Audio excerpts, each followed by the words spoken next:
দখলদারের বিরুদ্ধে লড়াই হবে, চাঁদাবাজের বিরুদ্ধে লড়াই হবে, সন্ত্রাসের মোকাবেলা জয় হবে ইনশাআল্লাহ। যারা আজকে আমাদের গরিব দুঃখী মেহনত মানুষের মুখের থেকে খানা কেড়ে নেয়, যারা আমাদের গরিব দুঃখী মেহনত মানুষের বস্ত্রকে ছিন্ন ভিন্ন করে দেয়, আজকে হাজারো গরিব মানুষ বাংলাদেশের ডাস্টবিনে কাক কুকুরের সাথে এক মুঠা খাদ্যের জন্য লড়াই করে, আজকে বাংলাদেশের হাজারো মানুষ, হাজারো গরিব মানুষ খোলা আকাশ শিবিরে জীবন যাপন করে, আজকে বাংলাদেশের হাজারো এতিমরা ক্ষুধার্ত অবস্থায় ঠুকি ঠুকে মরে যাচ্ছে। এই অবস্থায় বাংলাদেশের টাকারদেরকে, চোরদেরকে, গুন্ডা বদমাশদেরকে ক্ষমতায় নেব না, জেগে দেব ইনশাআল্লাহ। ওই ভারতকে আমরা কোনোদিন ধরাই কি আর ওদেরকে কোনোদিন ভয় পাই না, পাবো না, পেতে পারি না। অনেকেই মনে করেন ভারত ছাড়া চলতে পারবো না, আমি বলি আমাদের ছাড়া ভারত চলতে পারবে না। অনেকে বলেন আমরা ভারতের পেটের মধ্যে, আমি বলি আমাদের পেটের মধ্যে ভারত।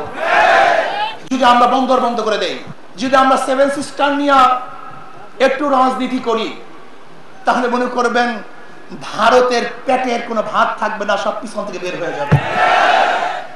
অথচ আমরা গোলামি করি। আমরা গোলাম হবে কেন? আমরা বাদশার জাত, আমরা বাঘের জাত, আমরা সিংহের জাত।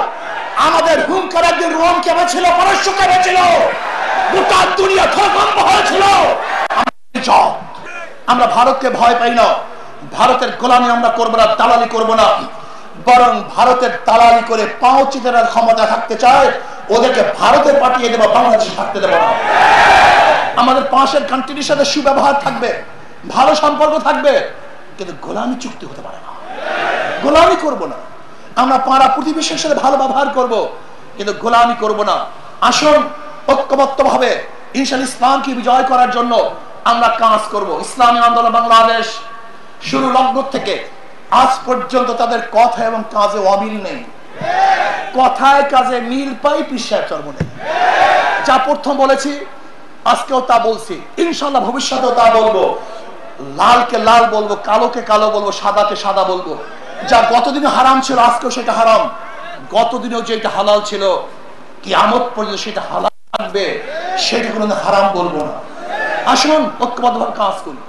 ইসলামী আন্দোলনের সূচনা হয়েছে ইসলামী আন্দোলন, মানে ইসলাম মানে শান্তি, তাদের মার্কার মধ্যে শান্তি। আজীব আজীব এক সম্পর্ক। যারা ধানের শীষে নির্বাচন করে তারা নিজেরা ধান কাটতে পারে না, যারা নৌকা নির্বাচন করে নৌকা চালাতে পারে না, যারা নাঙ্গল নির্বাচন করে নাঙ্গল বইতে পারে না। নাঙ্গল চালায় গরিবরা, গরিবরাই নৌকা চালায়, গরিবরাই ধান কাটে, সমস্ত প্রতীক কাদের? গরিবদের। কিন্তু যারা নির্বাচন করে একজনও গরিব না। কথাটা বুঝাতে পারিনি। ওরা গরিবদের সাথে সবসময় ধোঁকাবাজি করে। ইসলামী আন্দোলন বাংলাদেশের মার্কা হাত পাকা, জনগণ শান্তি পাবে, হাত পাকা বিজয় হবে, জনগণ মুক্তি পাবে।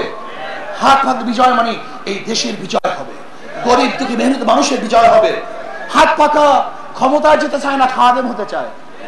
হাত পাকার প্রার্থীরা ক্ষমতায় যেতে চায় না, কি হতে চায়? তার মানে হলো হাত পাকার প্রার্থীরা বিজয় অর্জন করলে জনগণের সেবা দাঁড়ে দাঁড়ে পৌঁছানো হবে ইনশাআল্লাহ। আসুন আগামীতে ঐক্যবদ্ধ ভাবে নির্বাচন করতে চাই। দোয়া করেন যেন আল্লাহ পাক কাউকে মুনাফিক না বানান, সমস্যা না দেন, ক্ষমতার লোভ আমাদের মধ্যে না আসে, ক্ষমতার পাগল না হই, ইসলামের পাগল হই। আমরা যদি ঐক্যবদ্ধ ভাবে আগামীতে নির্বাচন করতে পারি, যেরকম আমেরিকা এবং ওই জারোজ ইসরায়েল ভাবতেই পারে নাই ইরানের কাছে কি আছে, কথাটা বুঝাতে পারি না। যেরকম জারোজ ইসরায়েল এবং আমেরিকা, সন্ত্রাসী আমেরিকা, ও বুঝতেই পারে নাই যে প্রতি উত্তারটা কেমন হবে, ভয়ঙ্কর অবস্থাটা কেমন হবে, গোটা ইসরায়েলকে ধ্বংস করা হবে। যেরকম ট্রাম্প বুঝতে পারে নাই, নেতানিয়াহু বুঝতে পারে নাই। আমি একটা মেসেজ দিতে চাই, শহীদি জিন্দেগি বছর করার জন্য সামনে প্রসার হয়েছেন, স্পেন দখল করেছেন, কথা ঠিক না? আজকেও আমাদেরকে লড়তে হবে। ফ্যাসিস্টের বিরুদ্ধে লড়াই করে আমরা জিতেছি, আর এক ফ্যাসিস্ট জন্মগ্রহণ করেছে। চাঁদাবাজ, দখলবাজ, খুনি এবং জালেমদের বিরুদ্ধে লড়াই করে ইনশাআল্লাহ আমরা অবশ্যই জিতবো। কোন সন্দেহ আছে? কোন সন্দেহ নাই। এর জন্য যুবকদেরকে সচেতন হতে হবে, মুরব্বীদেরকে সচেতন হতে হবে, আমার মা বোনদেরকেও সচেতন হতে হবে। মাথা টাকার খান যারা বিদেশে পাচার করেছে, আমাদের টাকা ধ্বংস করেছে, এই দেশকে গোলামীর চুক্তিতে আবদ্ধ করেছে, ওদের বিরুদ্ধে আমরা লড়াই করবো ইনশাআল্লাহ।